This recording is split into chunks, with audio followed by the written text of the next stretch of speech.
are 4 speaking warm-ups, activities, or games that are gonna make your ESL classes a little bit more fun.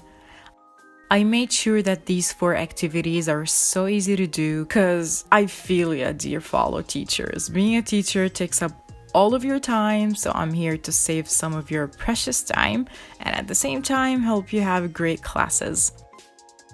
All of these games were tried and tested in many of my classes and students got really engaged.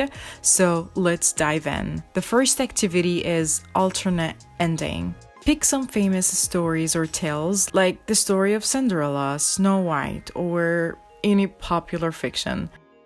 Write the titles on cards, or you can stick to one story for all, up to you, and ask the students to pick one. If you have a small class, then students better work individually, but if not, then divide them into pairs or groups. Then explain to them that they have to come up with an alternate ending to the story. This will require students to review the whole story, in English this time, and use their imagination to come up with a new and different ending to the story.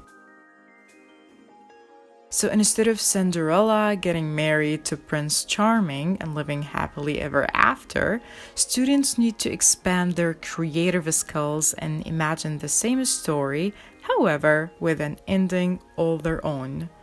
I remember a student told the class that Cinderella was actually a feminist and refused the prince's proposal. You will be amazed by how creative students can get.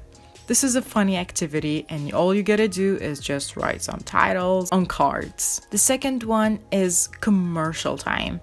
Pick random stuff from around the classroom or pre-choose them before going into the class. Stuff like pens, staples, purses, mugs, tea bags, lipsticks, literally any item will do the trick. Put them in a bag and ask each student to take an item without looking. And don't explain anything to them. Let them get curious. Tell the students that you're the owner of a big company that produces this particular product and you need to advertise it. What would you say? How would you describe it? What would you do to convince the consumers to buy it? Let them know about homophones, rhyme, catchy phrases, and slogans. This is a really good life skill activity and students have always enjoyed it. 3. Role plays. Role play is a great way to prepare students to use English in real-world scenarios.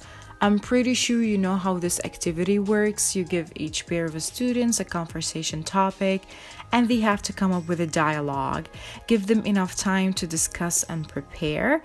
I'm gonna share with you some fun everyday dialogues that I've been using with my students. The first one, the setting is a phone call between 2 friends and phoning a friend inquiring about a job position. The second one is at a store, a mother and a daughter, and they shopping for a dress for a birthday party. This one is pretty good actually. The third one is more practical, an interviewer with an interviewee, and the topic is obviously a job interview. The fourth one is my favorite, and I feel shameful to say that, but I said it anyway. It's like 2 neighbors sipping coffee together in the morning and gossiping. The fifth one is so funny. A father and a son, or a mother and a daughter, whatever, and like one of the parents teaching math to their child. The sixth one is cheesy. A waiter and a customer, and the customer complaining about the food. The seventh one is also a favorite because you get the students to be in your shoes. So it's like basically a teacher and a student, and the student complaining about his or her mark.